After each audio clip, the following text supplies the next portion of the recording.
Okay, so we are officially recording. So again, good morning, everyone. I guess, Matteo, if that's okay with you, we could start. Mhm.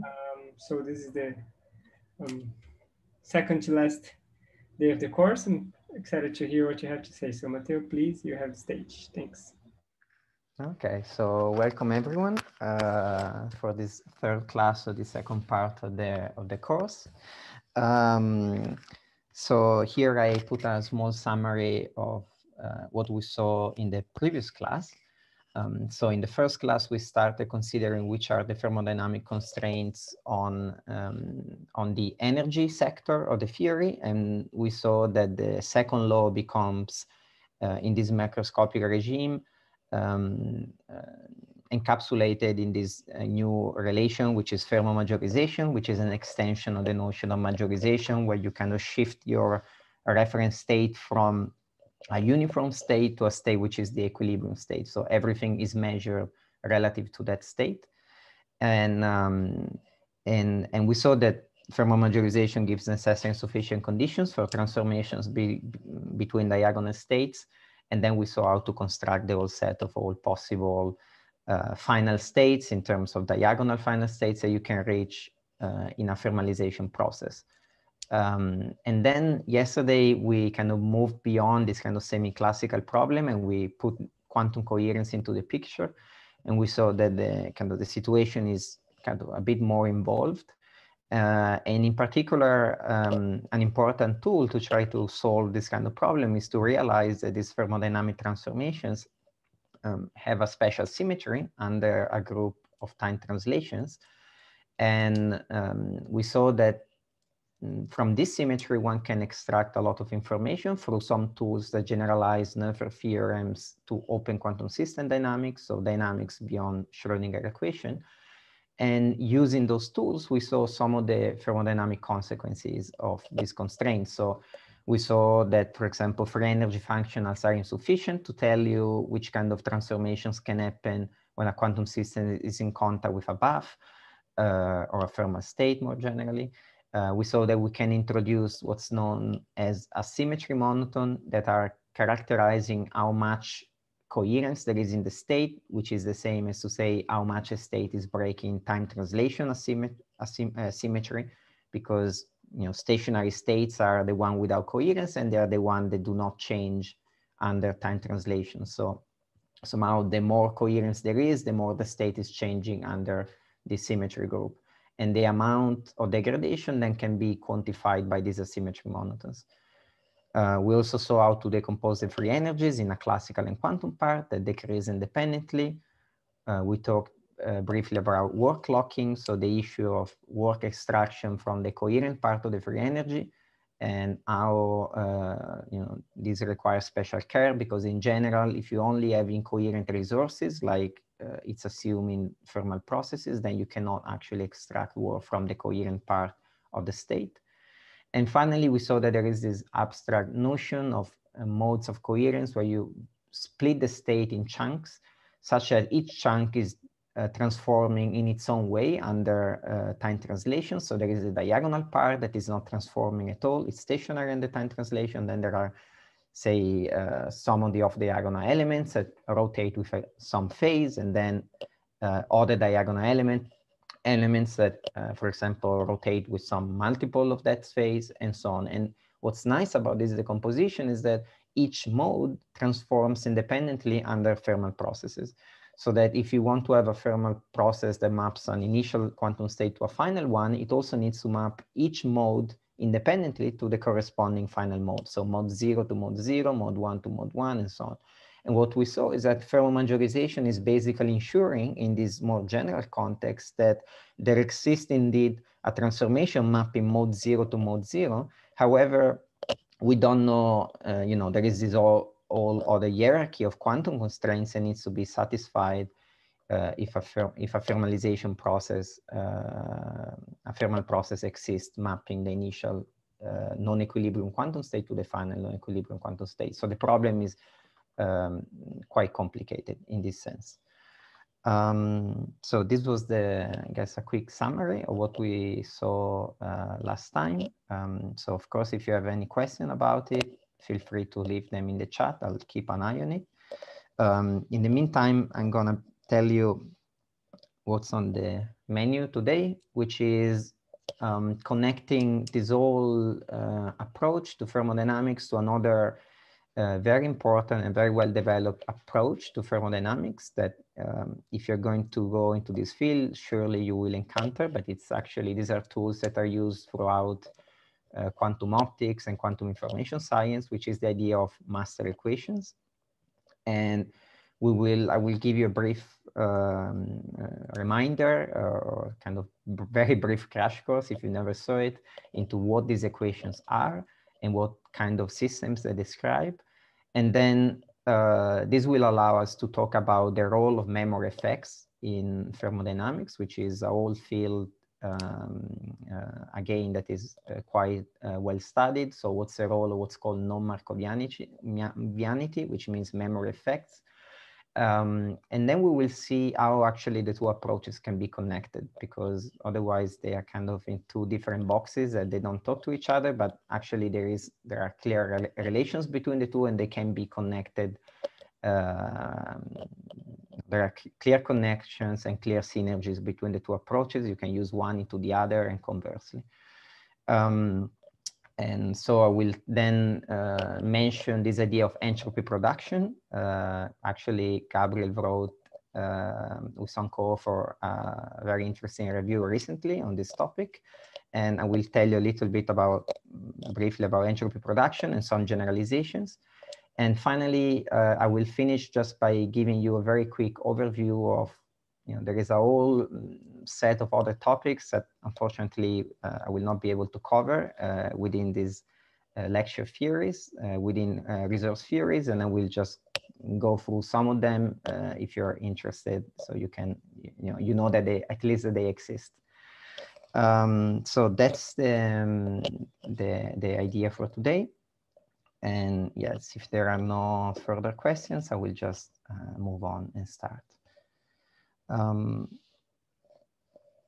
Okay, so first of all, I should give you a quick reminder of what these Markovian master equations are. Now, this tool that, as I mentioned, is very widely used, not only in quantum thermodynamics, but in quantum optics and throughout the quantum sciences in general. So, okay, sorry, the pen is not working. Just a second.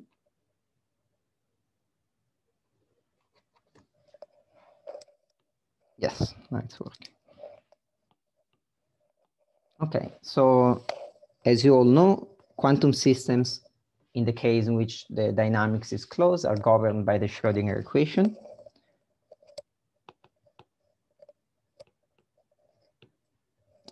And if we write it for a density operator, the Schrödinger equation looks as follows. The time derivative of your quantum system at any time is given by minus I times the commutator between H and ρ. And remember that the commutator between two operators is x, y minus yx, okay? So you can check this. This is just a consequence of the Schrödinger equation. Now, however, we saw that channels are a more general set of dynamics.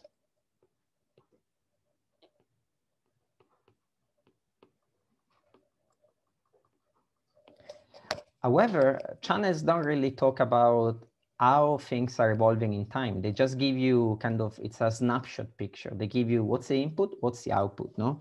I have something like, oh, sigma is equal to some channel epsilon acting on ρ. I just know that at the beginning it was ρ, at the end it was sigma. I know nothing about what happened in between. And this is where things start to be interesting. So what is happening in between, in going between your quantum state ρ to this final state sigma, okay? And in particular, what you may imagine is that maybe there is a family of channels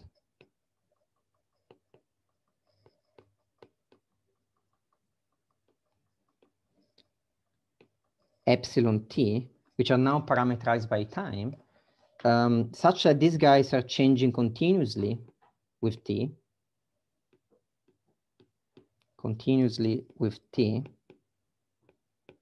okay, and such that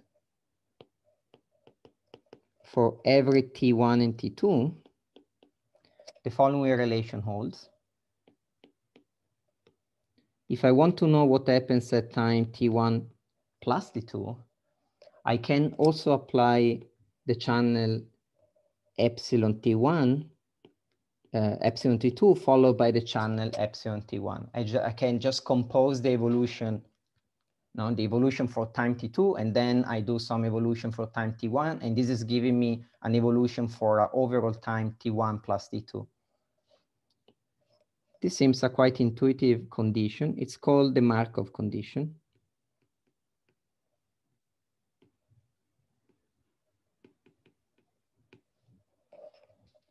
And what's the intuition behind it from a physical point of view?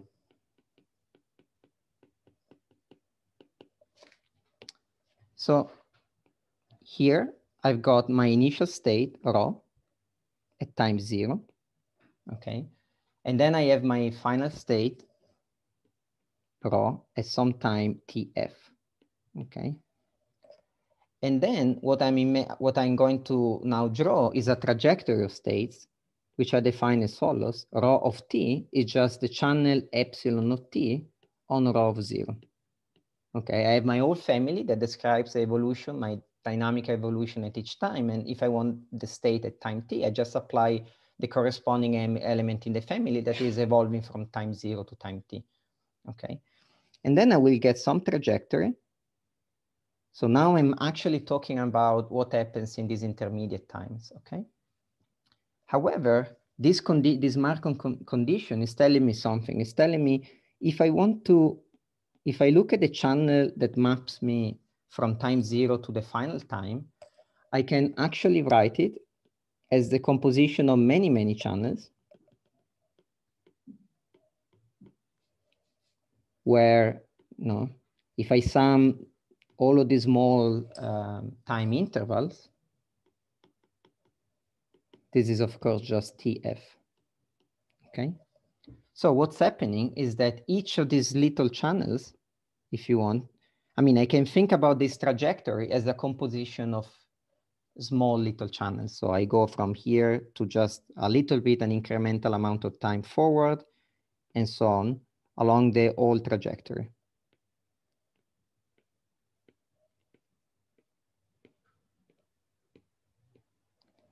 Okay, but what does it mean? Well, it means that if I now take any two times here along the trajectory, I have the state at time I minus 1 and the state at time I, and I know that to get the state at time, well, let me call it, time I just need to apply this little channel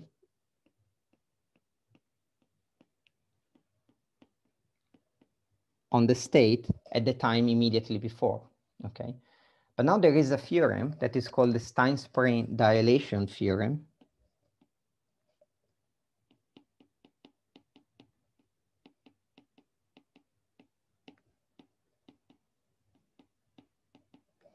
That tells me that actually any channel can be thought to happen in the same way as thermal operation happens. So you take your system, you bring in some environment of some sort, you do some unitary between the system and the environment, and then you throw away by partial trace the environment.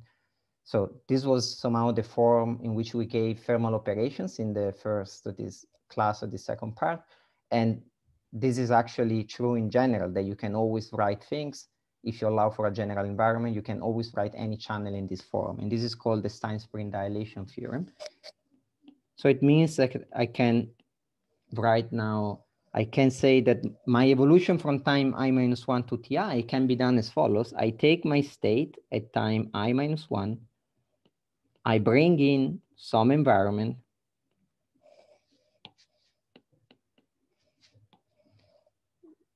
Gamma of EI, or maybe more generally, because we use gamma for thermal states. So some environment, sigma of EI, okay? And now I'm evolving with some unitary UI. And I'm tracing away the environment part, okay? But now what does it tell us physically?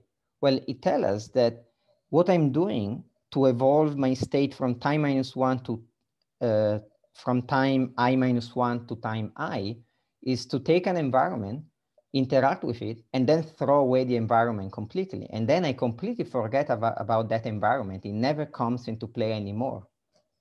So I'm discarding the environment at every time step.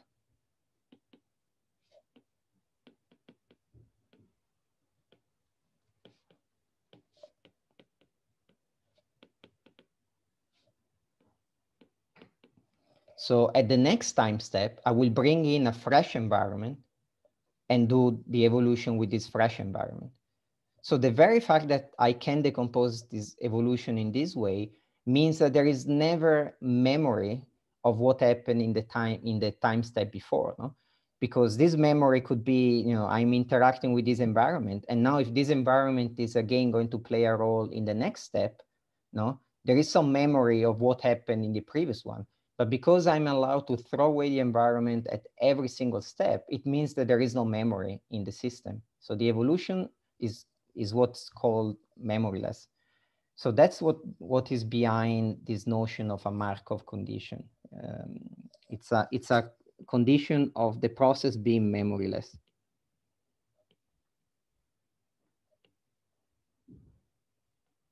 So what happens from time I-1 to time ti doesn't depend on what has happened in all of the time steps before. Okay, so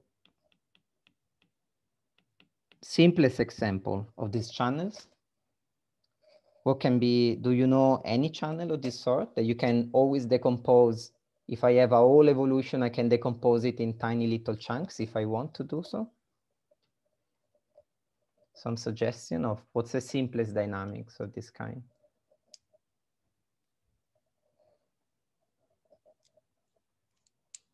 Or category of dynamics?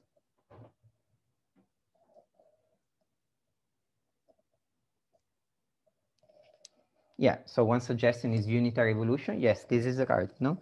So if you look at unitaries, which are just the Schrödinger evolution, so evolution of closed systems, no? A unitary that evolves from time 0 to time t can be written in this form. No, and clearly I could also write it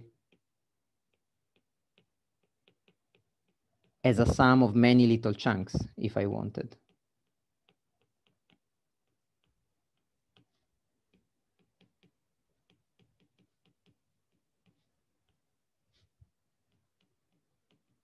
Right? No, it's basically a rotation, so I can think about a given rotation as the sum of many little rotations. So unitaries are trivially an example of one of these dynamics which satisfy this Markov condition, meaning that you can say what happens later without keeping track of some memory effects or what has happened before. If you want to evolve your system, you just need to know what the system is at that point, and you know how to evolve it forward, which is of course also a very convenient condition. Now there is actually another example that we saw. Now connecting a little bit with what we did in the first class that I gave you, with the idea of partial thermalization.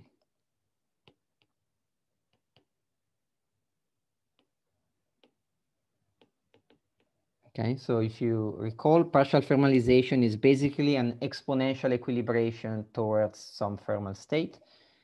So there is a family of channels, and this family of channels just looks like, with some probability, e to the minus RT.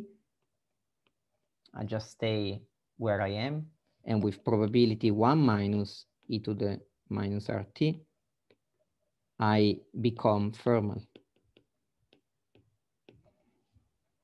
Okay. So I'm gonna leave you as an exercise if you want to try to check that partial formalizations satisfy the Markov condition.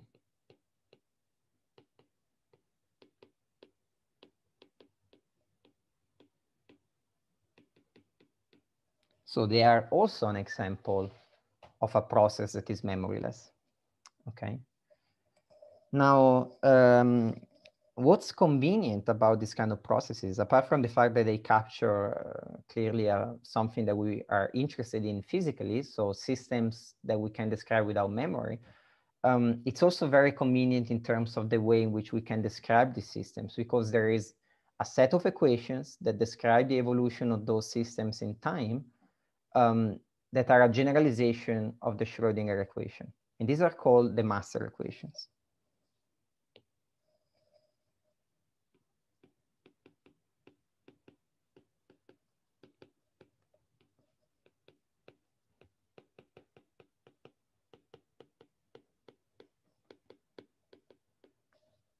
Okay, so one can show, so the proof is not very simple. One can show that every set of channels, so this was this continuous set of channels which satisfies the Markov condition.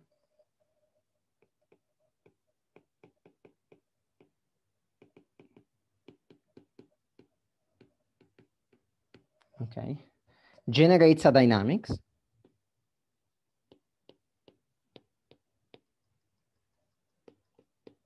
No, so I have my state rho of t, my trajectory that I drew before, which is just the application of your channel epsilon t on the initial state rho of 0.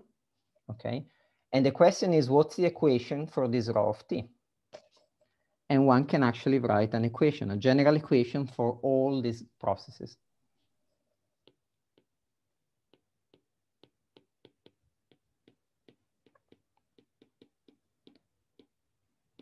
So this first part is just a Schrödinger equation, and then we have an extra contribution that is capturing the effect of the environment. So let me call this extra bit L. Sometimes actually it's called D, the dissipator, where this L has a canonical form, which looks as follows. Oh.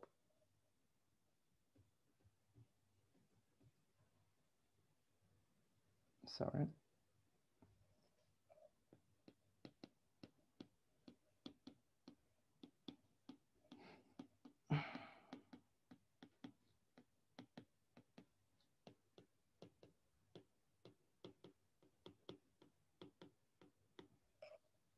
Okay, so this guy here is called a Markovian master equation.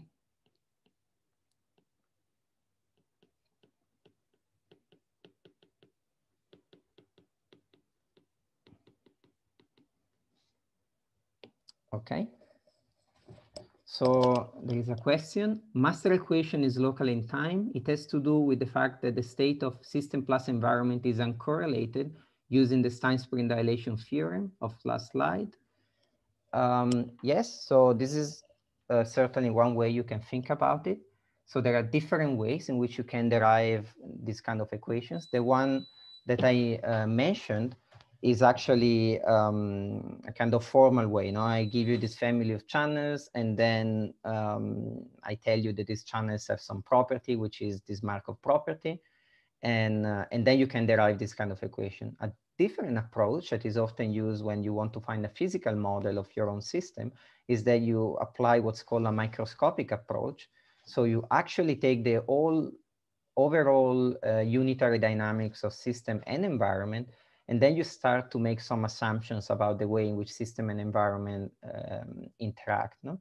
And basically, if one of the assumptions that you do make is that effectively you can imagine that as time progresses, the system and environment are effectively always uncorrelated.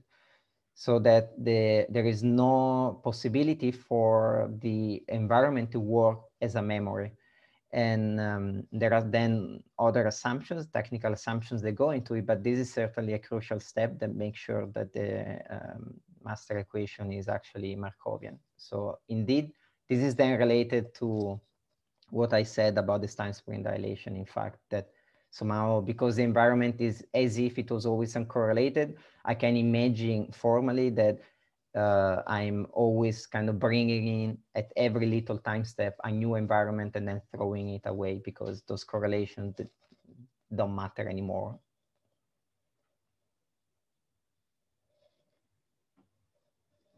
No worries. So, okay. So there is this complicated now set of equations. And of course, what you do is so this AK, sorry, I didn't say. So this AK are, so these are rates. So these are some set of positive numbers. And then these AKs are, well, these can be arbitrary matrices, okay? So depending on the particular system that you've got, you have a different set of AKs. So for example, now I just told you, or you can check as a simple exercise, that the partial thermalization satisfies the Markov condition. So you know that there must be some master equation for a partial thermalization. And in fact, this has the following form. So there are three terms. There is a first term, which I'm gonna write in this form.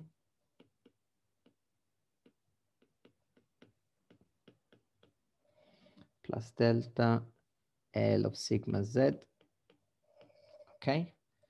Where now I'm gonna fix some of these constraints. So these two prefactors, their ratio is just a Gibbs factor.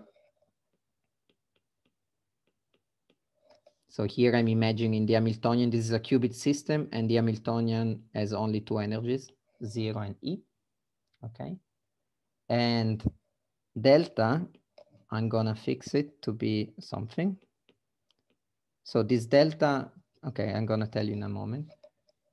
And I used this shortcut here.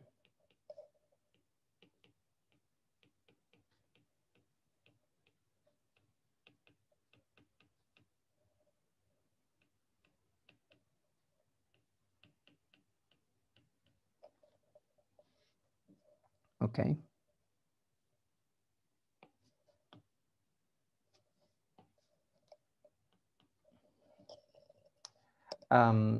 Now, so this is an equation with three terms. One is basically modeling a relaxation. So this is this first one. So where the system is losing energy to the environment. Then there is a term where it's modeling the system gaining energy from the environment. And then there is a further term that is modeling what's called pure dephasing, where the system is just losing its quantum coherence because of the interaction with the environment. And I'm gonna leave you as an exercise to solve this equation, and so that the solution of this equation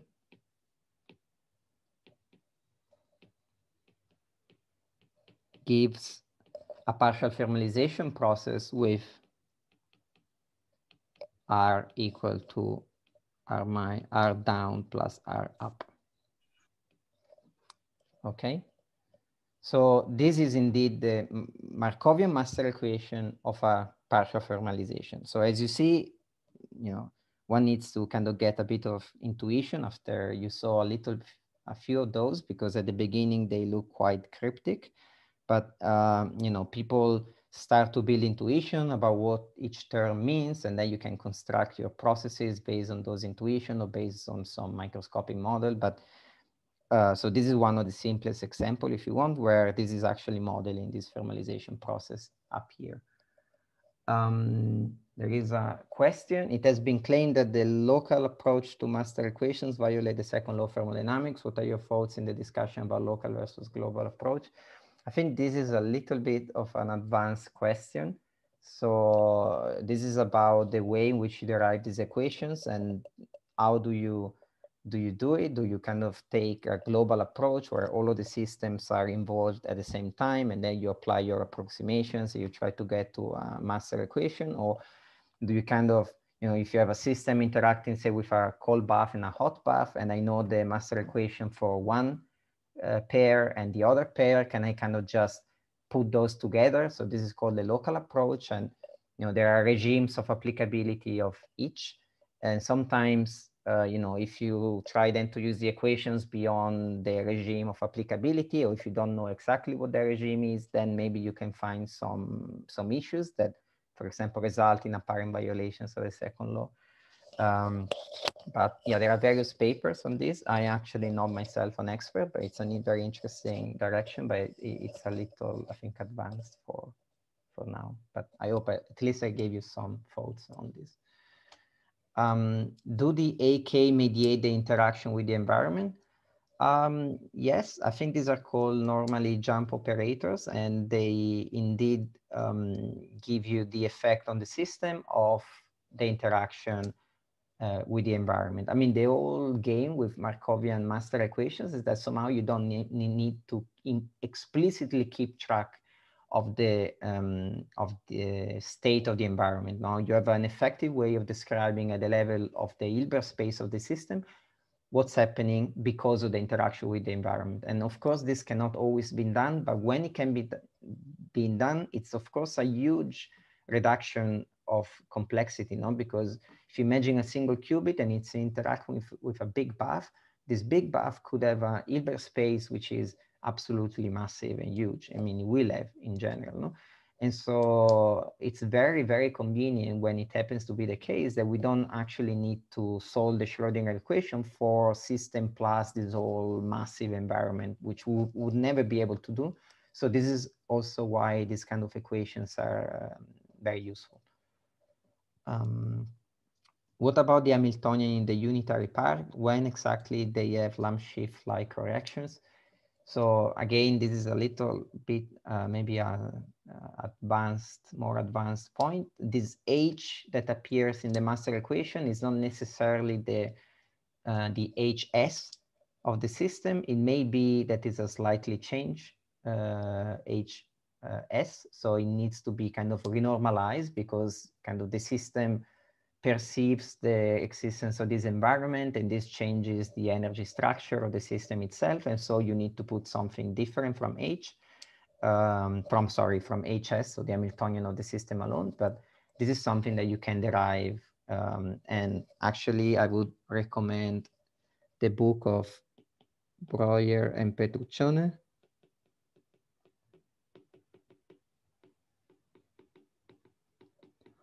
Or you can also have a look at this archive paper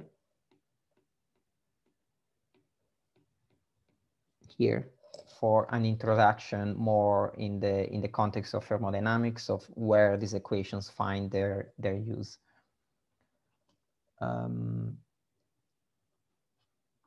In the definition of LA, I think the last term is inverted. A dagger. So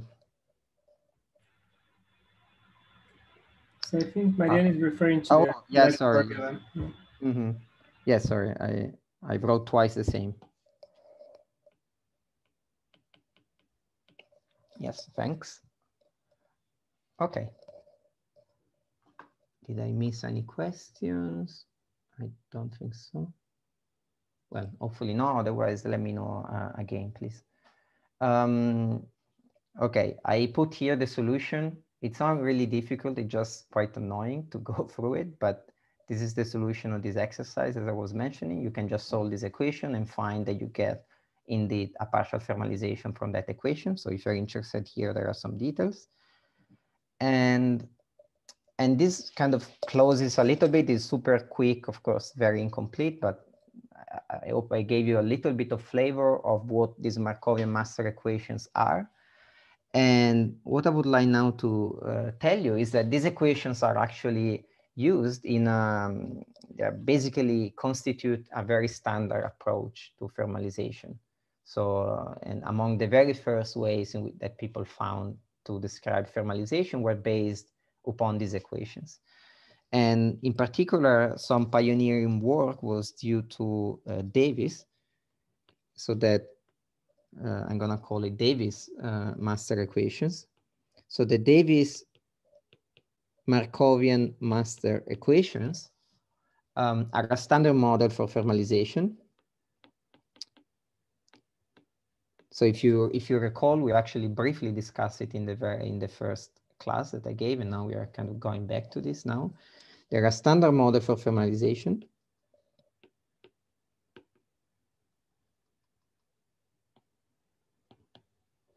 So when the environment is large, so the bath is large,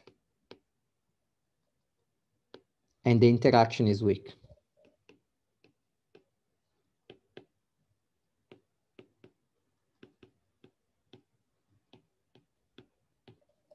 Okay.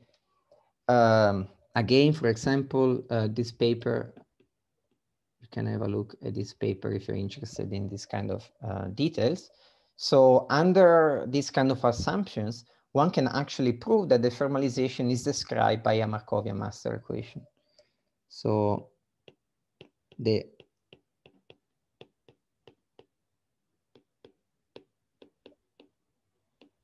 evolution of your density operator in time will have this form where I use the shortcut here.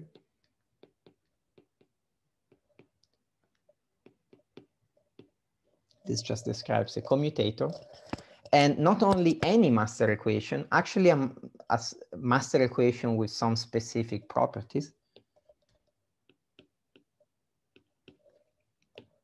One property is that if I apply my L, my dissipator, on the thermal state,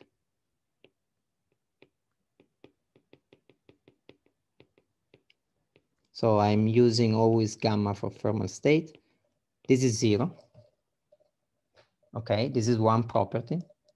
And another property of all this family of equations is that if I take my L and then I take my H and I apply these two guys on some state rho, actually I get the same as if I applied my H and then my L on the state rho. Okay, so physically, this comes about because of the fact that the thermal state is a fixed point.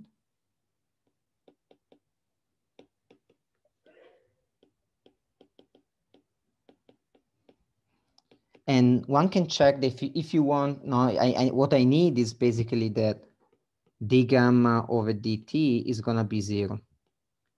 Okay, and then if you check what this means, you see that this equation must be satisfied. Okay. And the other one actually comes about from certain approximations that you do during the process. So these are sometimes called secular approximations.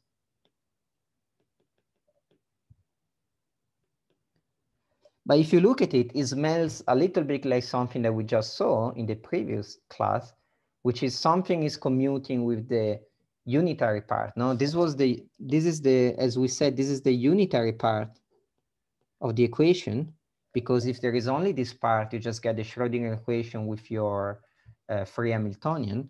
Whereas if you got this part also, this is telling you about the dissipation due to the system.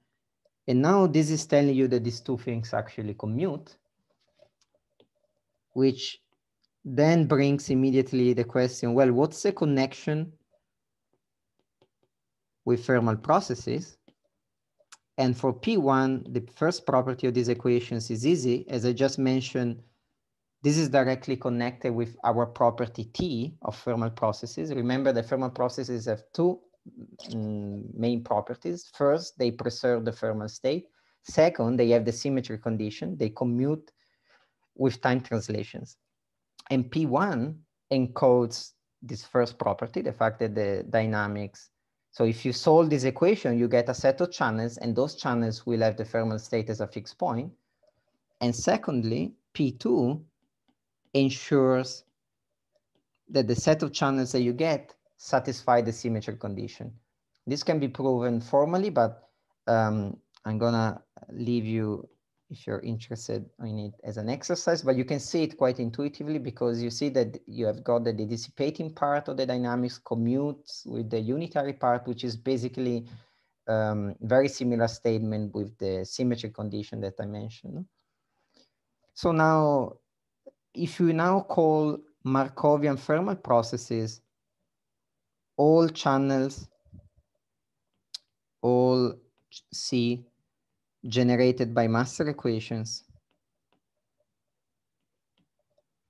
by Markovian master equations with P1 and P2, which is basically the standard approach to thermalization, and we compare to the whole set of thermal processes, what we have got is basically this kind of picture here.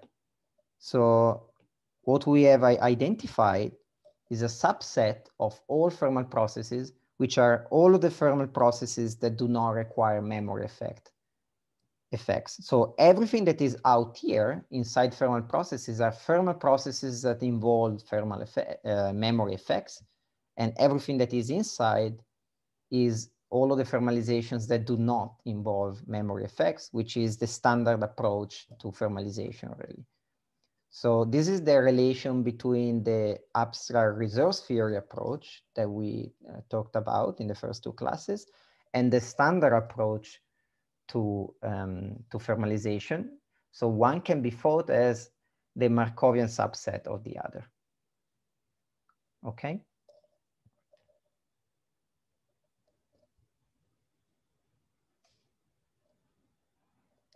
So if there are memory effects then in thermal processes, can we actually kind of see them a bit more explicitly? What role do they play in governing the thermodynamic of the system?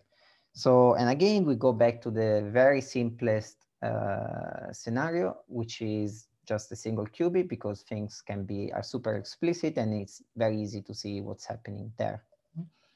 So in class 6, we studied this problem for dimension 2. So we saw for dimension 2 an energy gap delta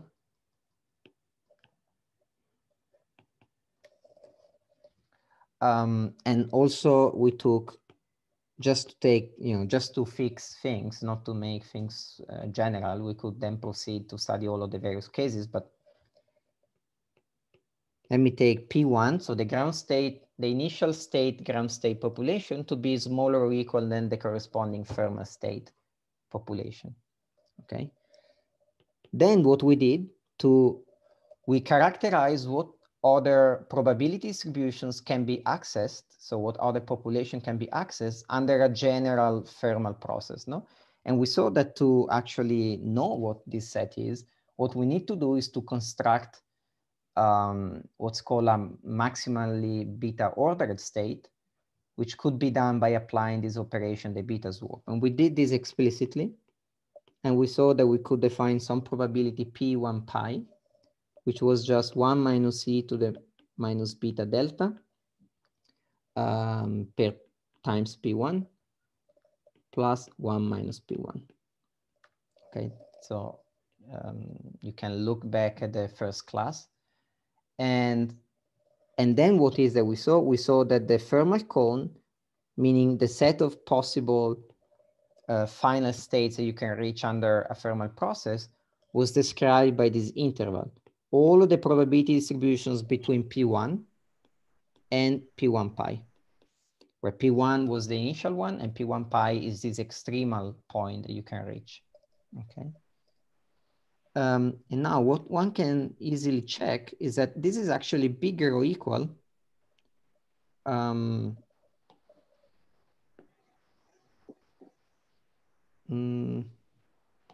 yeah, this is something that is bigger or equal than gamma 1. Okay, so what does it mean? It means that if I now draw all of possible ground state populations here along a line, okay?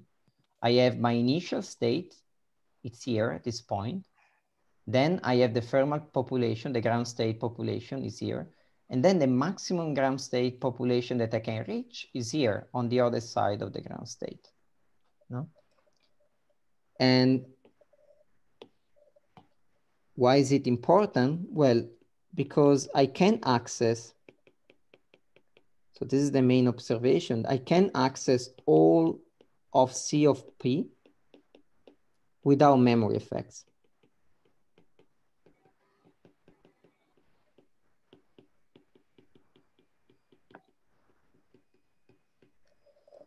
Okay, how do I see this? Well, we can see this intuitively. So imagine a continuous evolution. Pode comer, Mané. Okay, so you start with P1 and you start to thermalize, okay? For example, through the partial thermalization process that we saw before, no? So you start to thermalize. So I'm now imagining the trajectory at each time step and I'm moving along. So I'm thermalizing, so I definitely moving towards the thermal state. And now I get to this point. But then the thermal state is a fixed point, so I cannot move any further.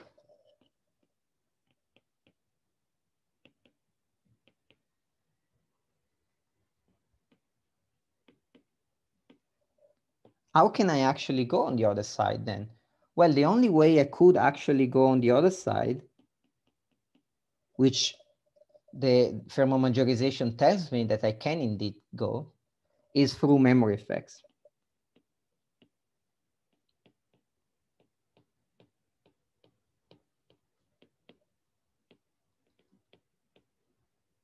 So what does it mean in practice? Well, what it means in practice is, for example, that when you reach the state, when your system is in the state, is in a thermal state, so when I get to this point here, actually I'm highly correlated with the environment.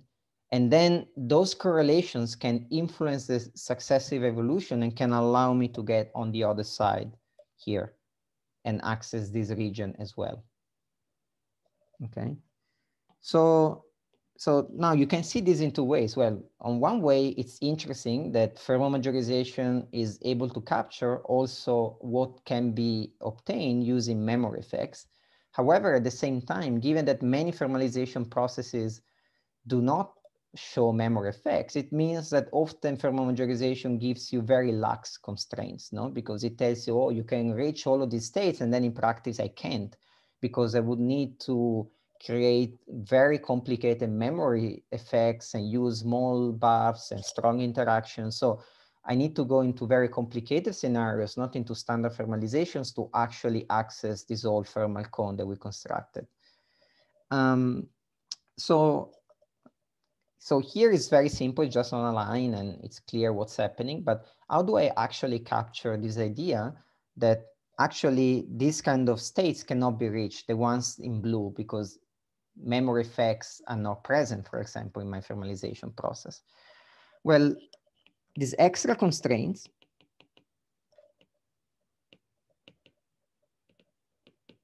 so that come from absence of memory effects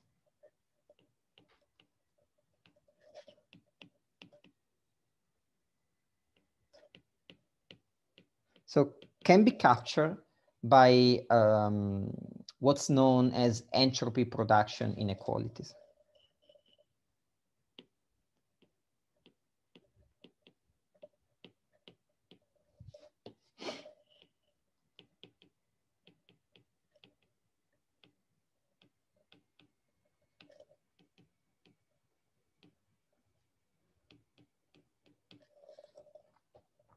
Okay. So, okay, let me go tell you the simplest entropy production inequality, and then we will do a break. So this is originally due to Spoon, if this is actually the pronunciation. so this is an inequality that is telling you that basically entropy or entropy relative to an equilibrium state, which is basically actually free energy, must be constantly decreasing along the trajectory, okay? So we know, of course, that under thermal processes, the free energy at the beginning must be bigger or equal than the free energy at the end, no? We actually prove this explicitly. So this delta F was free energy relative to the thermal state, because thermal state has the minimum free energy.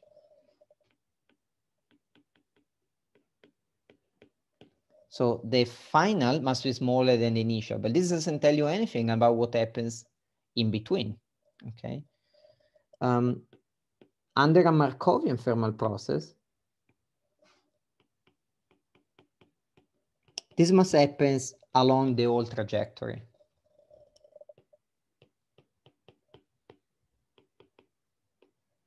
Or at every time step.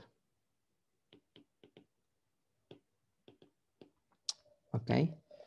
And in this kind of field, it's common to, rather than talk about the free energy that goes down at every time step, it's people put a minus sign and talk about entropy going up at every time step. So it's just a different convention, but I will adopt that convention because it's very widely used. So what you can define is something called sigma, which is just minus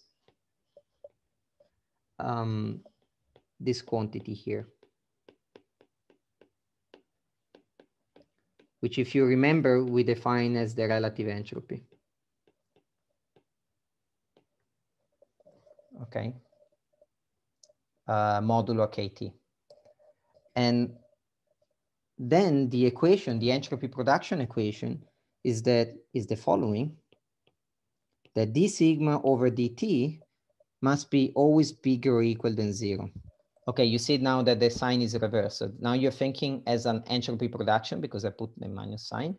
So what this equation is telling you is that entropy is being produced at every single time step, okay? It's not just about the final and the initial, it's about every single time step. And this can be actually written down explicitly because this has two components. One is the change of the entropy of the system, okay, or the rate of change, minus 1 over kT J of T. This J is a heat current. So this is trace of H d rho over dt. So this is basically energy that is going from the system into the environment, or maybe the other way around, depending on how you put the signs. And the inequality tells you that this is what needs to always increase, okay? And now if you apply this equation to the previous scenario, what you see is that the entropy, which is here minus the free energy, must always increase. And then as I move along this trajectory, I'm increasing. And that equation tells me that I must stop here, because if I could proceed further, I would decrease this sigma, and I cannot decrease it, okay? Of course, here you can see it by eye that this is what's happening, but if you imagine now big multidimensional scenario where you have a big space of states, then this is giving you some highly non-trivial constraints on which kind of evolutions can happen. And these constraints are stronger than the one that you can obtain through thermomajorization because they are capturing these extra constraints that there is no memory at play, okay? So let me summarize what I said. Insufficiency of thermomajorization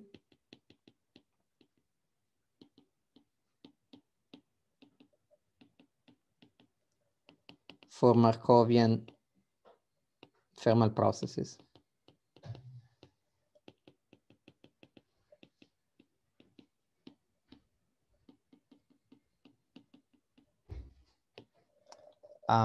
So sigma as a maximum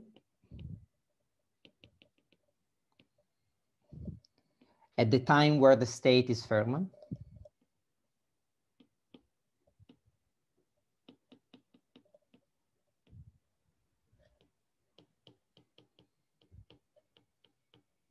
Okay, so the dynamics is trapped in the fixed point, or it's trapped in gamma. Okay, for all t bigger or equal than t star. Not captured by Fermat majorization.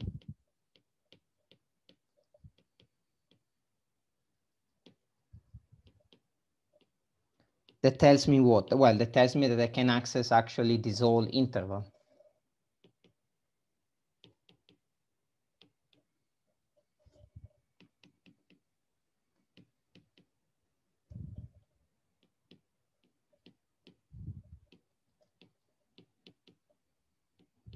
Okay, so here we see a difference between these two. I mean, it's clear where the difference originates.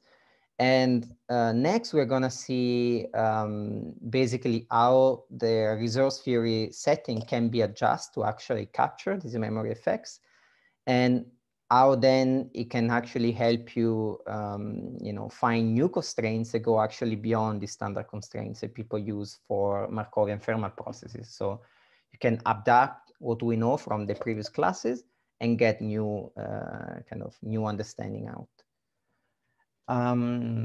So there are a couple of questions, then we can have a break. So let me see which one is the first. So non-Markovian signatures have been claimed as something that breaks the positivity of the quantum channel.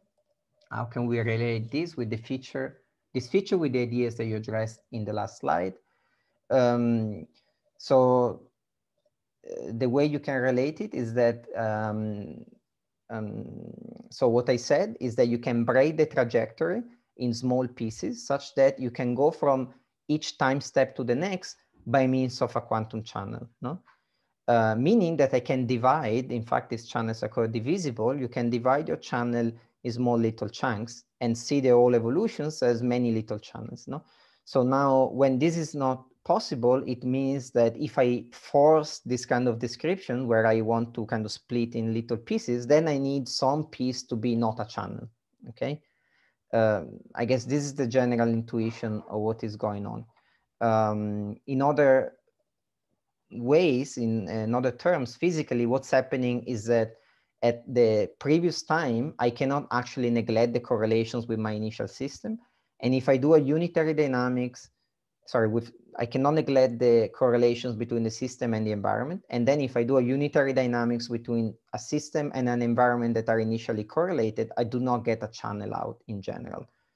I get some weird object. So in this sense, there is a relation between lack of divisibility and this breakdown of positivity. So this is one way of saying mathematically, if you want, what's happening. Another question is, can the entropy production be negative? Yes, what does it mean? Yes, so if now I have memory effects, so I know for a fact by Fermat majorization that I can reach a point, for example, this point, no? Now, if I can reach this point, it means that I'm starting from this point, and if I unravel the dynamics in time, I would see my representative point that represents the ground state population of the system going forward and then going through the Fermat state and moving further. No, but as we said, sigma is a maximum at this point. So during this part, this sigma is actually decreasing. So entropy is decreasing. So if we drew, if you want, a graph, we would see something like, I start somewhere here and then I'm increasing till I get to the point, the time t equal t star, where I am at the Fermat point, and then I'm maximum. And then I would see something like this. Okay. So now the resource theory that doesn't account for memory effects only tells me that this point should be above this point. But because of memory effects, I can in fact increase the entropy and then decrease it down. So how can you interpret this? Well, this is sometimes called backflow or information backflow. So it's due to the fact that, again, these correlations with the environment are letting you, decrease entropy for a time. So you're using those correlations, if you wish, to decrease the entropy of the system for some time. And so you can have actually these kind of effects at play. And these are signatures of memory effects. If you don't have them, you would only see these kind of things, always monotonically increasing in time.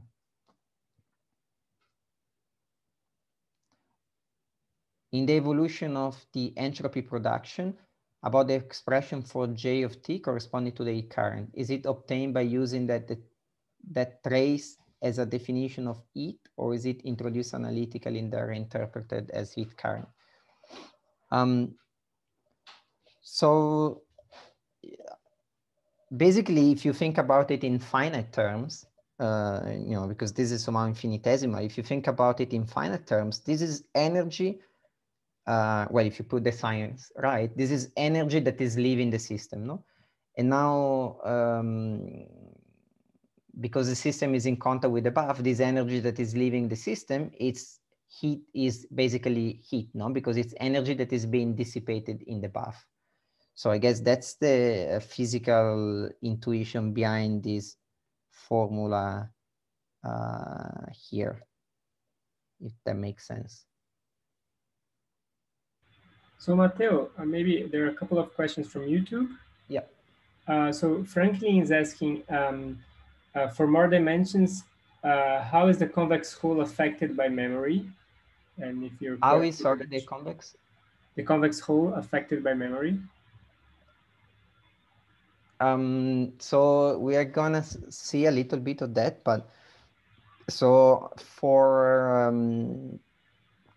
in higher dimension, when you okay, so when you have memory, we know what this set is, no? Because this set of things that can happen, including memory effects, is the set that is given to you by thermomajorization. So for example, this set that we constructed for dimension 3, no?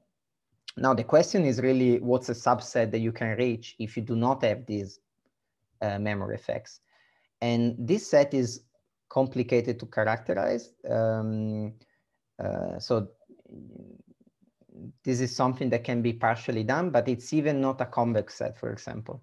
So it's definitely more complicated, but any constraint that you can give that somehow cuts from thermomajorization down to something that is more, precisely approximating this set of things that you can do without memory is useful, no? Because in many cases, you may be interested in thermalization with some big environment, and so you want to know, you want to know you would like to have tighter constraints, and thermomajorization is great in giving you everything that could possibly happen, but then sometimes it's a bit lax. If you know more, you would like to include this information in your description.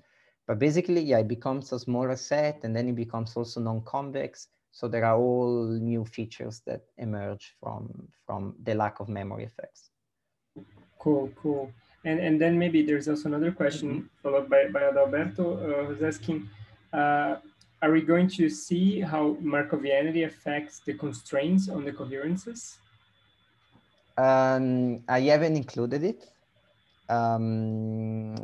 because of, I guess, also time constraints. But one thing I can say is that if you take any of the constraints that we saw, for example, yesterday, and you ask them that are now not only satisfied at the endpoints, it's not just that the asymmetry at the end must be smaller than the asymmetry at the beginning. You say, well, actually, along the trajectory, asymmetry must decrease at every time step.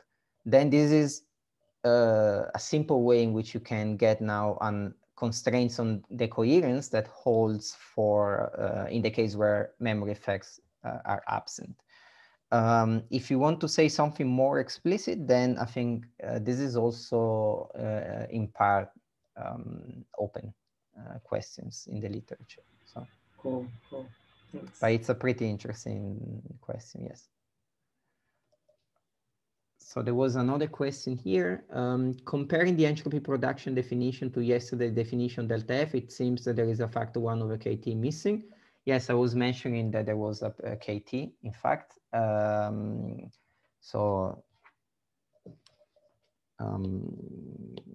Yes, there should be a KT here if you want to have the same things.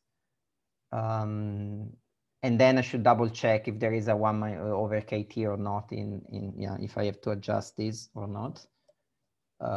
Maybe I have to, but as you can see, I mean, all of these equations, these are just constants that should go in front. Also, we assume H does not change in time, otherwise we would need to add an additional term. Yes. So in fact, this is also a relatively unexplored direction. So I told you how the connection goes when the Hamiltonian is not changing in time. So when the Hamiltonian changes in time, then I'm not an expert on master equations, but definitely it's not a trivial problem to say, even if you can write a master equation in general. So maybe if the change in the Hamiltonian is slow, then compared to the formalization time, then you can still write an equation, but you start to get into technicalities. But I think in principle, one should be able to maybe also extend the resource theory setting. I mean, extend the resource. I mean, see the connection also between resource theory and the other scenario, also in the case of changing Hamiltonians, and the connection would need to go through some clock system that allows you to change Hamiltonian in time. But as far as I'm aware, this has not been done as of yet.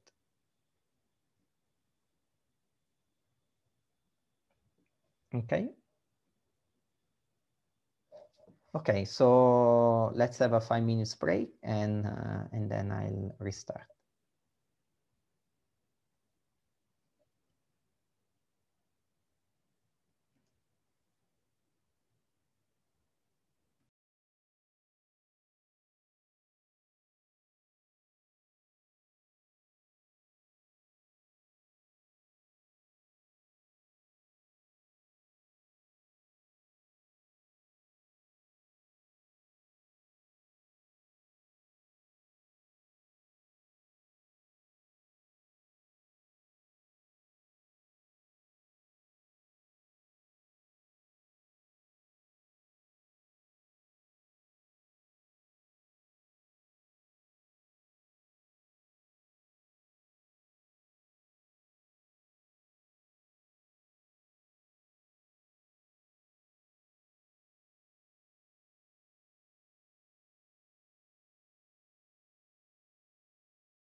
Okay, guys, I guess we can slowly restart. So there was actually a question about the KT prefactor. I think it should be here. Free energy as the units of energy, and here you got an entropy. So to make it dimensionally correct, should be 1/KT.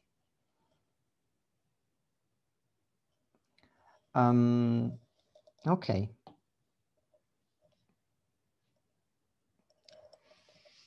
Okay, so what's the conclusion from what we just discussed? So the conclusion is that the resource theory approach, at least as we introduced it before, it's insufficient to characterize all of the constraints that, that are there in the case of Markovian thermal processes, okay? So we need something more.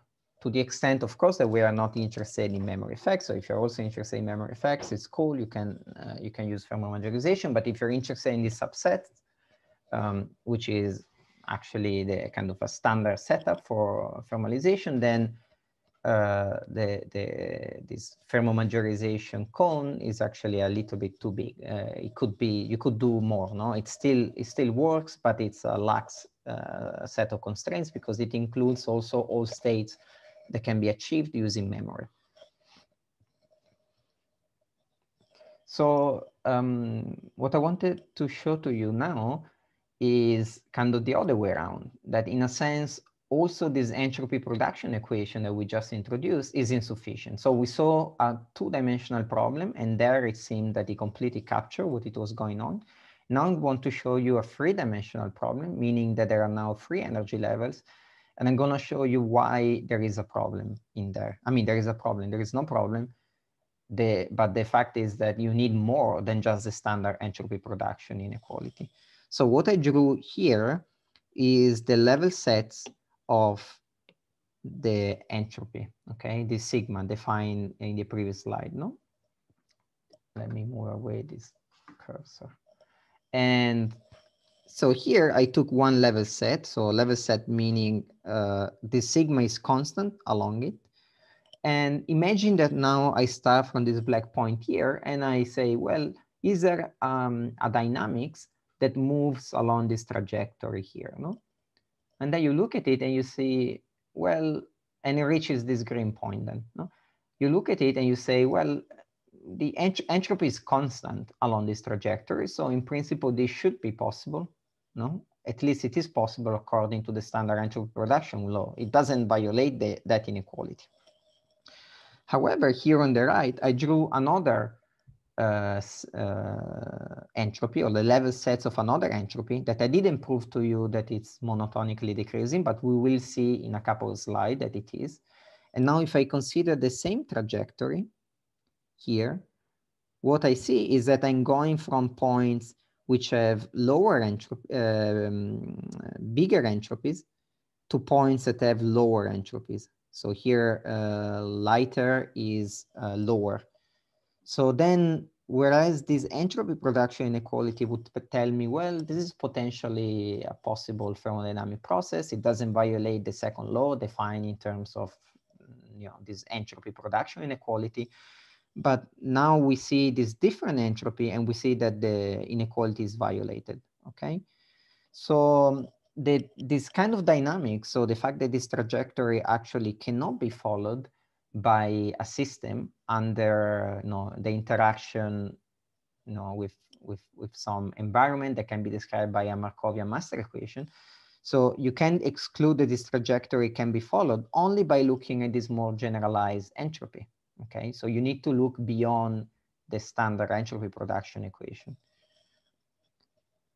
So if you want, we can get to a second conclusion, which kind of, it's compatible with the first, but it's on top of the first, that also the standard entropy production inequality by itself is insufficient, in the sense that some Markovian thermalization are only ruled out by looking at generalized entropy production inequalities.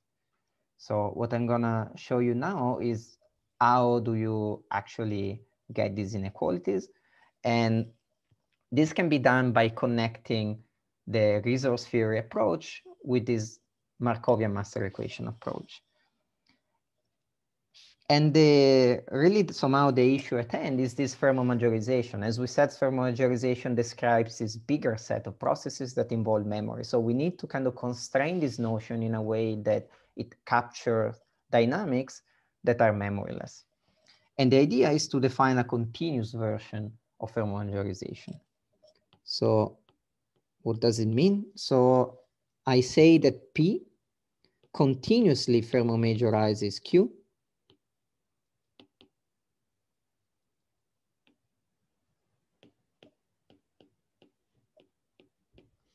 So if and only if there exists some trajectory, some smooth trajectory that connects P and Q. So this is your R of T. And it's such that if you take any 2 points along this trajectory, so I take a point here, T1, then I take another point, T2. So T1 is smaller than T2 in this case. Then I've got that if T1 is smaller or equal than T2, then R of T1 thermomajorizes R of T2. So now, what is that we've got? Well, we've got a stricter version of thermomajorization. With thermomajorization, I only had to check the initial and the final. Now I need to find a trajectory and check that each state thermomajorizes the ones that follow and is thermomajorized by the one that are preceding. Okay, so that's the basic idea. So we can introduce this notation. I'm gonna say P continuously thermomajorize Q. We're gonna use 2 signs instead of 1. Now, clearly, if P continuously thermomajorizes Q, then also P thermomajorizes Q, but the other way around is not true.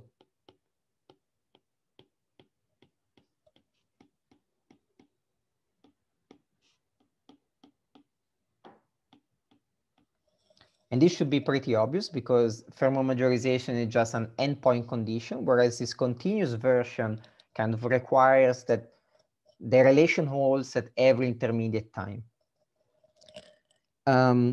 So what's nice about this relation is that it allows us to bridge these 2 different frameworks. So in fact, this continuous thermomajorization captures the standard framework.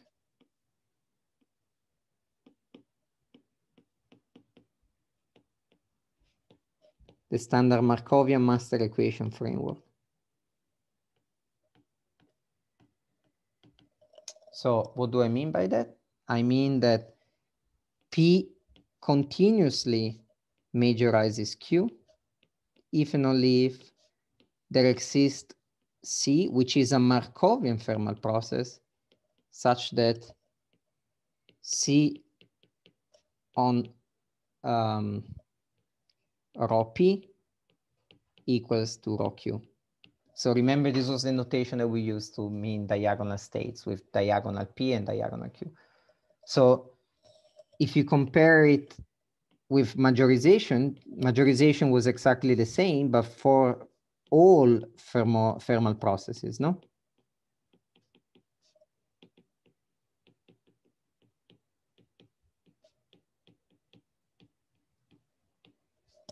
Okay, so the continuous version captures all of the things that can happen without using memory. Okay, so this is somehow then the formal way in which you can connect, not only show some inclusion, but actually connect directly the reserve sphere approach and the standard approach based on Markovian master equations. So what is this useful for?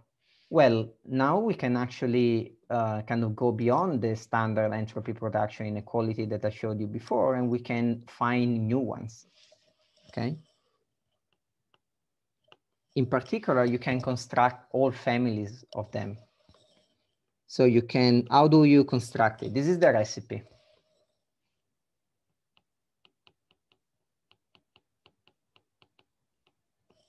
And, you know, you can kind of take this recipe and generate your own entropy production inequalities if you wish.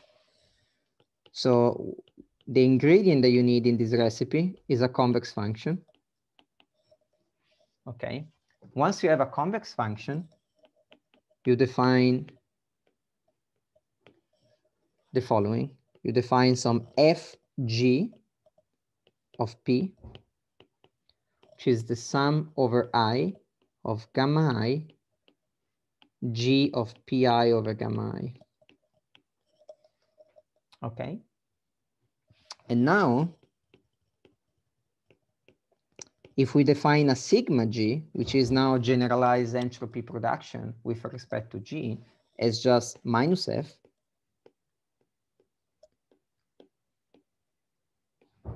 we have that this guy never decreases under Markovian Fermat processes.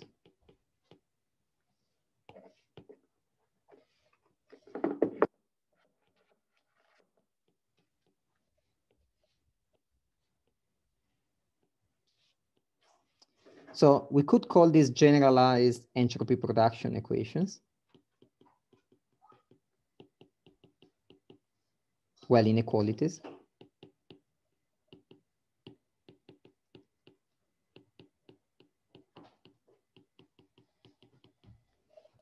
So if they are generalized, it means that they actually contain the previous one that we saw. So, and in fact they do. So if I take G to be X log X, okay, and now I compute what sigma G of T is. What is it? I'm gonna have sum over I of gamma I. Now I substitute here this G. So I'm gonna have X, which is pi over gamma I times log of pi over gamma I.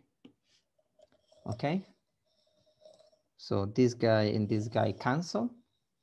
And if you remember the definition of relative entropy, this is, sorry, I needed a minus sign. So this is minus S between P and gamma, which is gonna give you the standard entropy production.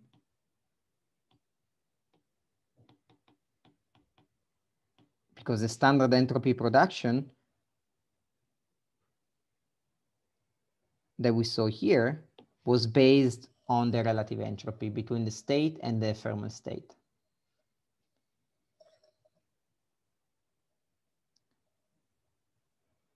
But then there can be others.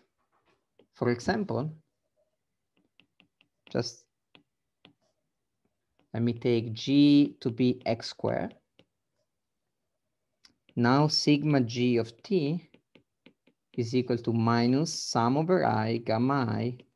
Now I have just X squared, which is pi squared over gamma I squared, which is minus sum over I of pi squared over gamma I. Okay.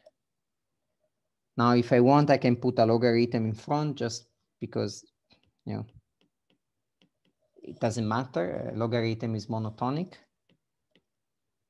And then I get something like this. And this is actually the sigma 2 is the one that I drew in the previous slide. This is actually the sigma 2. So this is the one that I used to tell you that you needed more entropy production inequalities. So this is sometimes called collision entropy. So this is a collision entropy production. inequality. And you saw in Nicole's lecture, for example, there are all of the Rényi entropies, no? And you may wonder, well, can I get then, you know, all of these Rényi entropy production inequalities? Yes, you can. You just need to choose the correct convex function in this. There was a question, are all monotones captured by this form? No, not all monotones are captured by this form. There may be monotones that are not. But then there is a related question, which is if there exists a complete set of monotones, and then yes, you can define complete sets of monotones. But as far as I'm aware, this is not a complete set of monotones. But okay, this is not completely well studied still, so I'm not 100% positive. Okay.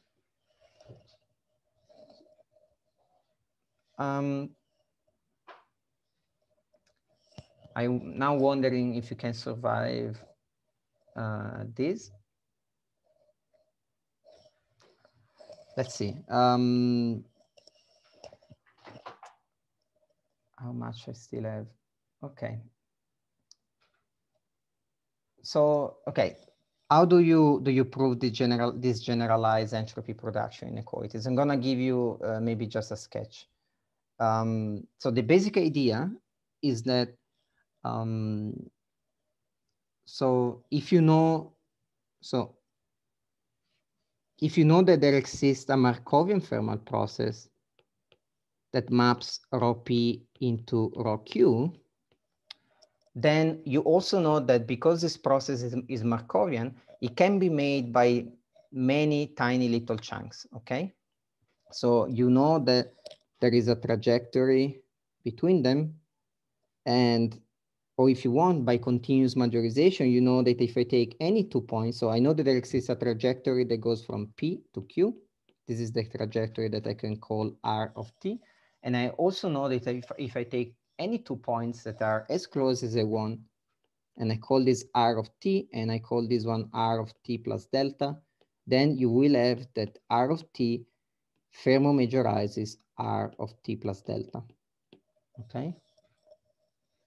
So now the next step is that you also know from the first class that the first class of the second part that this relation here is equivalent to the following, that there exists a Gij, which is stochastic. So this is a matrix of transition probabilities such that G of gamma is equal to gamma. So it's a matrix of transition probabilities with Fermat fixed point, and it maps R of T into R of T plus delta, okay? So now we almost have everything, no? Because what we need to do is to compute Fg of T plus delta, but we know that this guy is actually just G of R of T. Okay, so we can just substitute,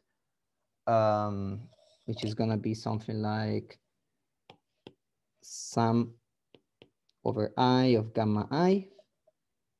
Then there is G of this matrix here, sum over J of G of I given J Rj of T. So this is the hive element of Ri of T plus J. So this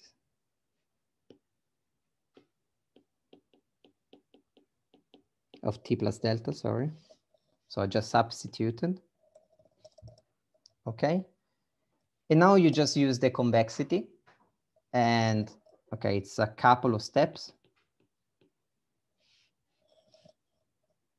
But you get that this is the case. And because you can prove this for independently of delta, you can prove that basically the derivative of this function is always decreasing. So if I put the minus sign, it's always increasing. Okay. So you can prove then, so this is happening for every delta. So then I can prove that this is smaller or equal than 0. And then sigma G is just minus F. So this is always bigger or equal than 0. Okay, this was a little quick, but this is the basic idea. All right, so that's then a little summary. So we saw before that there is this notion of thermal processes. These are this big set. We saw that there are various things inside thermal processes. We gave a couple of examples. For example, we said that these Davis maps, which are, for example, the partial thermalizations, and in general, these whole sets of maps that are described by a Markovian master equation that describe the thermalization under memoryless conditions. These are inside. And then there is other examples like the James Cummings models, no? And at that point, we hadn't discussed about this subset.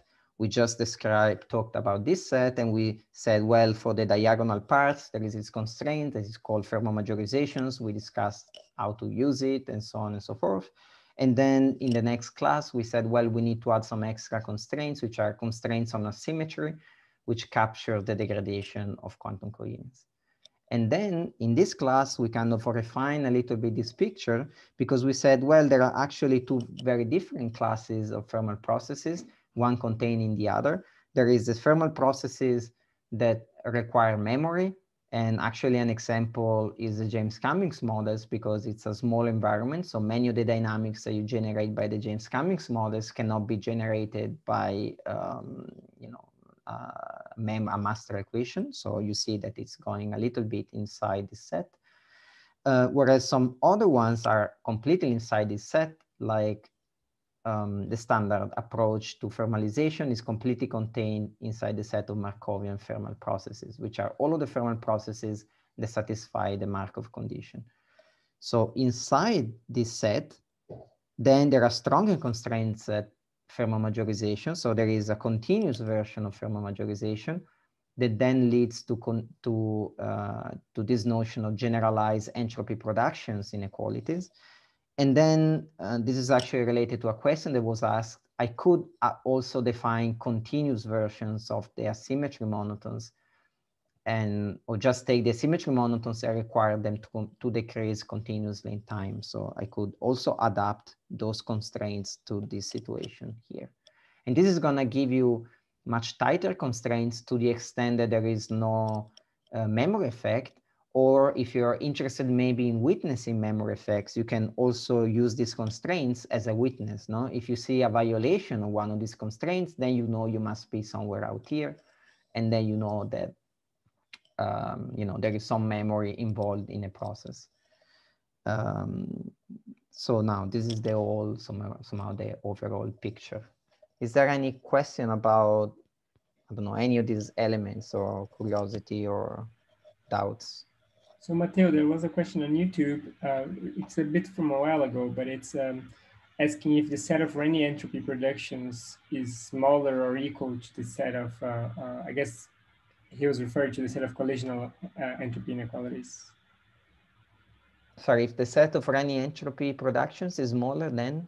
Yeah, as compared to the other sets you're mentioning, I guess specifically the collisional entropy production. So the collisional is just one example when you take G to be equal to X squared. And it's called collisional because we have like a P with another P. So a P squared here. So this is actually a Renyi 2 entropy. And this one would be a Renyi 1 entropy. So for those of you that know about this, this Renyi entropy is parameterized by a real number, and there are some important cases like this would be this alpha equal 1, this would be alpha equal 2. Okay, and apologies. Now Franklin corrected me here. So here he's specifically asking about the set sigma G, how sigma G is connected to the set of Renyi entropies in general. Yeah, so for you can make a one parameter choice of G's that reproduce all of the Renyi entropies, And then you can also make choices of G that do not correspond to any Rani entropy, but it is still a generalized entropy production inequality. Cool. There's also another quick question by Jorge Olimpio, who's asking if there are any references on the continuous majorization. So there is some, I will add it actually, I forgot to the notes. There is some old papers about continuous majorization. I'm not aware that there is, yeah, so, and then for continuous majorization, I think this is still pretty new. So I can give you one reference basically, and that's all. But I think this is still very much something that can be explored. But so what I will do is I will add them in the very last slide, and then Gabriel will upload them on the website of the course. Yeah, perfect. Thanks. Okay. Now, so what I wanted to say, actually, this is my last slide for today, is that, so we covered a few topics inside these resource theories. So the thermomajorization constraints and how you use them, the coherence constraints and what they imply, and now the relation with the master equations. But there is a lot of work out there using either exactly this framework or kind of slightly different variations of this framework to study thermodynamic problems. So here I'm just going through very quickly some ideas. So there is this idea of catalysis, which is you are looking, you're allowing not only to bring in some environment and do some thermalization, but you're also allowing to bring in some extra system that it's helping you, it's aiding the transformation, but the rule of the game is that you need to give it back unchanged and uncorrelated from the system, okay? So this seems to be quite a restrictive condition, but actually these catalysts can help you in doing some transformations that are not possible without them. And the name, of course, it's kind of, it's a notion in quantum information, but it's referring to the notion in chemistry, where you're using some substance that it's helping out in some chemical reaction, but it's also something that you can reuse later on. It doesn't get destroyed. So this is one topic that was studied. And by the way, here, if you go at the very end, there is some concluding remarks, and there is a long list of references where you can find references to all of these topics. So another topic was about the role of correlations, both classical and quantum. And once again, you can ask the question of what happens if I allow, not only a catalyst, but I allow some system, some auxiliary system, and I also allowing my my original system to get correlated with this ancilla. How does this change a set of things that I can do? And actually turns out to be very useful to allow this kind of thing. You can ask the same questions in the quantum context, where you're allowing quantum correlations to build up between your system and your auxiliary systems. And you can think about how somehow it is a resource to allow this build up of correlations.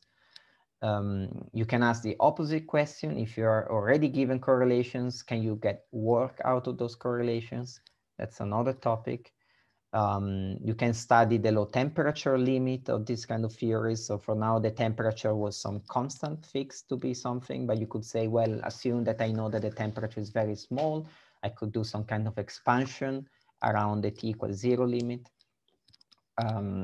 You can study the question of cooling. We saw a little bit about it in terms of optimal cooling protocols, but you can study this in much higher dimension, and you can change in many different ways the rules of the game and use these tools to compute the answer of what's the best possible way in which you can use some environment and maybe some extra resource, work or something else, some ancillary systems to cool down your quantum system of interest. And of course, cooling is quite an interesting topic in many ways, because often it's a preliminary step in many quantum computing protocols, for example.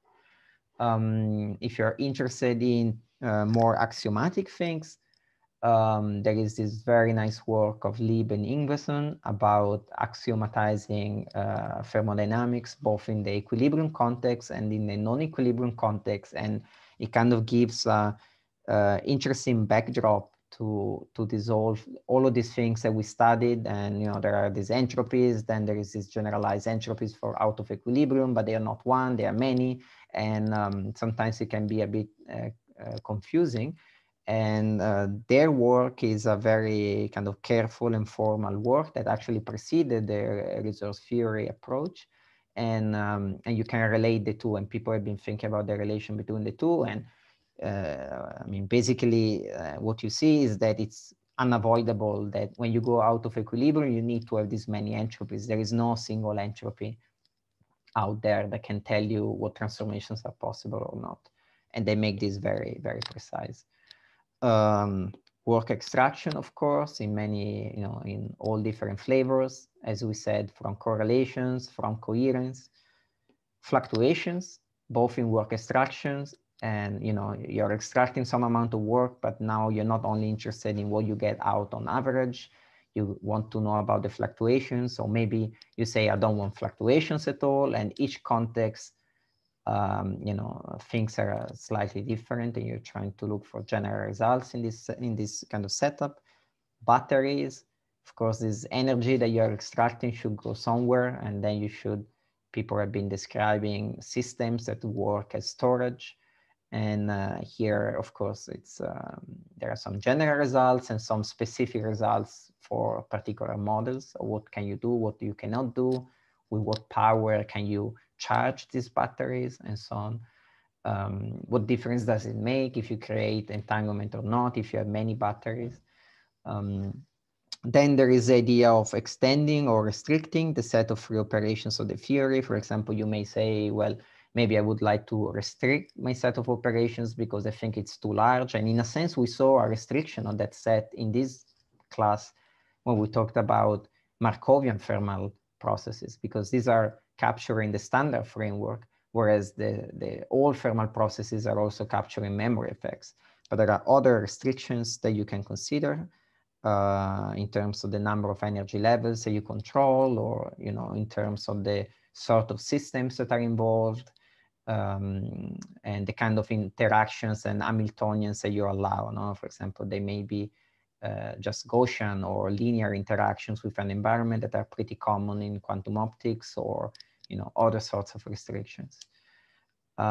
People have been also recently thinking about, you know, many-body systems. So there is this whole, you know, branch of physics, which is many-body physics, and people have been trying to think about the relation between this resource theory framework, which is very much, you know, a small number of systems doing some stuff out of equilibrium, and many bodies, you know, you may have things out of equilibrium, but it's very much like you have a large number of systems, and people have been thinking about what's the relation between, you know, between these two sides and these two different formalisms, and much more. There is much, much more. Sorry if you have done some of the great work in this context. It's difficult now to keep track of all of it.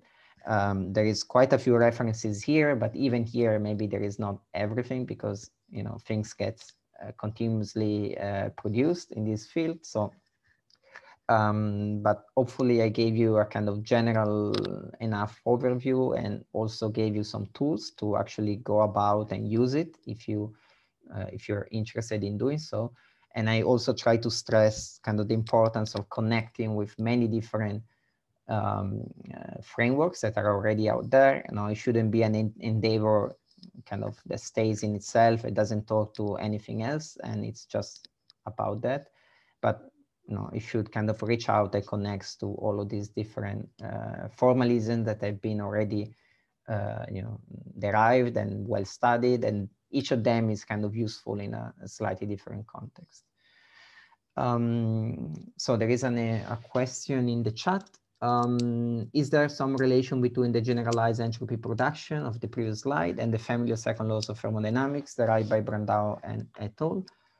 Yes, so if you take the free energies that they define, so just some context for those of you that don't know, so there is this paper by Brandao and others where they actually studied this kind of, so we saw that under thermal process, you can go from P to Q if and only if P thermomajorizes Q. What is shown in this paper by Brandao is actually that if you allow a catalyst, then P can go to Q with thermal processes plus catalyst, if and only if there is a family of free energies, F alpha, that are non-increasing. So this is the result that is being referred to in the question. The question is if there is a relation between generalized entropy productions and this kind of inequality. Well, certainly if you take this inequality, so as you see, these are endpoint inequalities. You're only checking the entropy here, and the free energy here and the free energy here. If you now think about the whole trajectory, and now you require that not only these are endpoint conditions, but you require that along the whole trajectory, these equations are satisfied, then these are particular examples of, you can define from them particular example of generalized entropy productions equations. But then these are not an exhaustive set somehow. And I don't know about catalysis in the context of Markovian processes, if it makes even sense or not, because somehow you want to use this system. You don't want it to be always uncorrelated with your original system. So, but these are questions that have not been addressed as far as I know. Cool.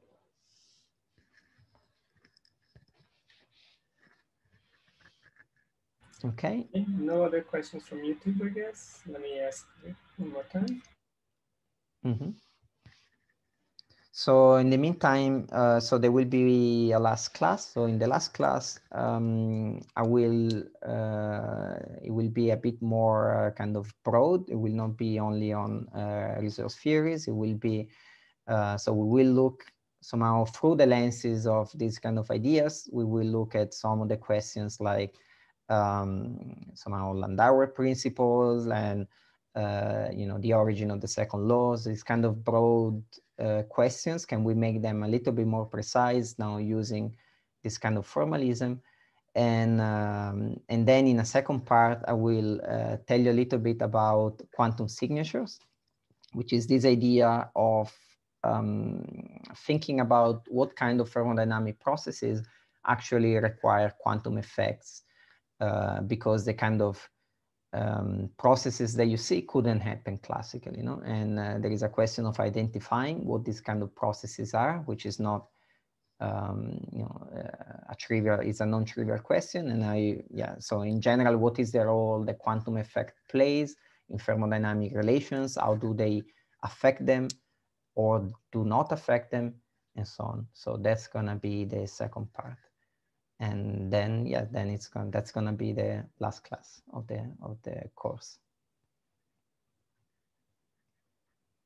Okay, so there is a question from YouTube, which is why not allow for correlations between catalyst and the rest if it is locally the same and they will not be used in the system anymore? Yes, you can allow for correlations. So this is actually in so catalysts as they were originally defined. Are systems that indeed are given back uncorrelated. However, you can allow correlations, and people studied also, what happens in that case, and you have much more power to perform thermodynamic transformations. So the question was, why wouldn't you want to allow it? Well, it depends on the context, no? So the issue with creating correlations is if you have a system, you know, and then you have a catalyst, and then of course you always have the environment. And now you do a transformation. So you do the first transformation, involves everything, involves the system, the environment, and the catalyst, and then say that you allow the creation of correlations, fine.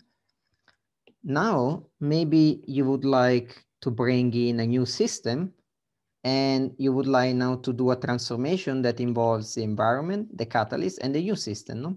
Because the catalyst is something that you want to reuse many times. And what you're gonna do is that, of course, you're also going to create correlations. And now suddenly what you find is that your two systems get correlated implicitly through the catalyst, okay?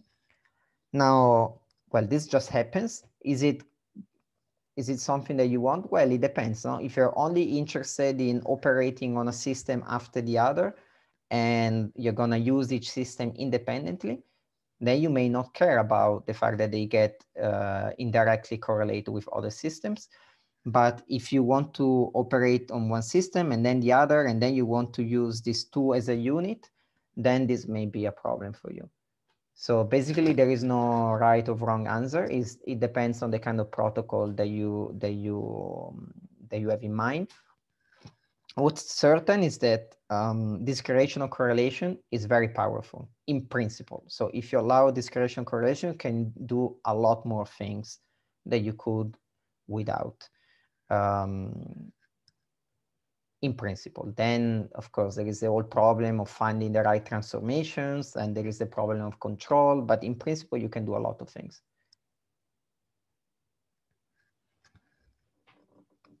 There is a question.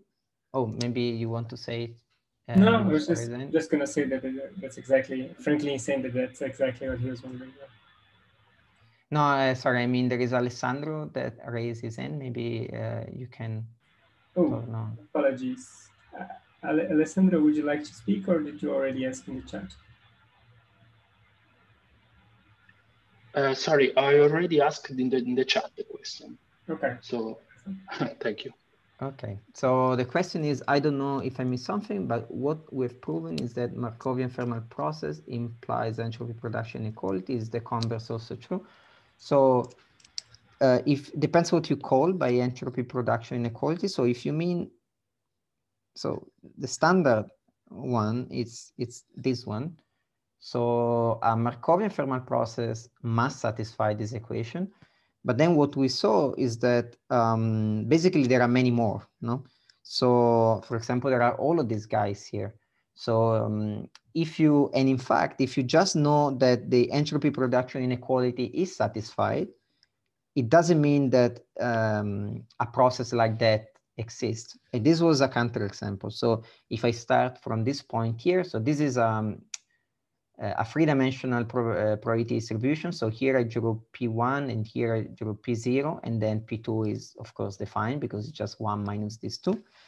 And I drew a trajectory among this probability distribution, and I drew it in a way that the entropy production is 0. So that, you know, the entropy production inequality, the original one, is satisfied.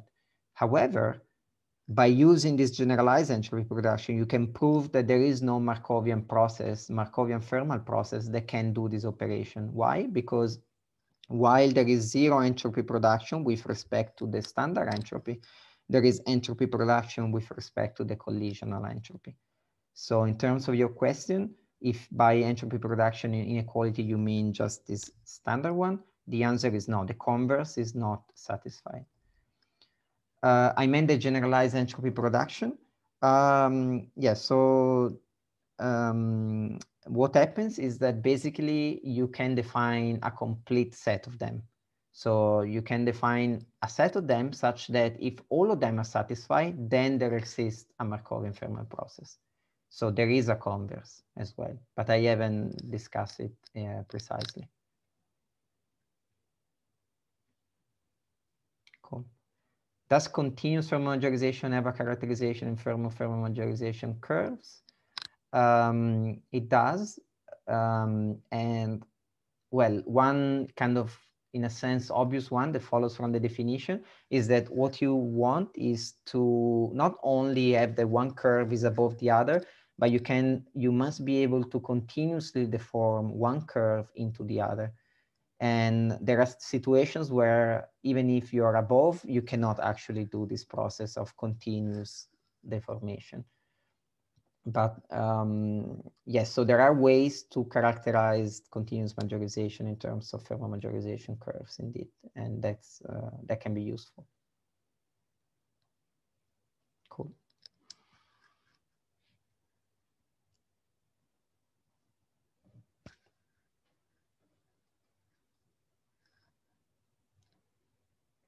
Any other question? Nothing on YouTube.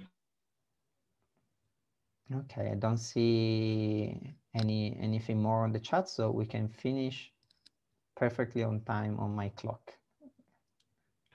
Okay. Great.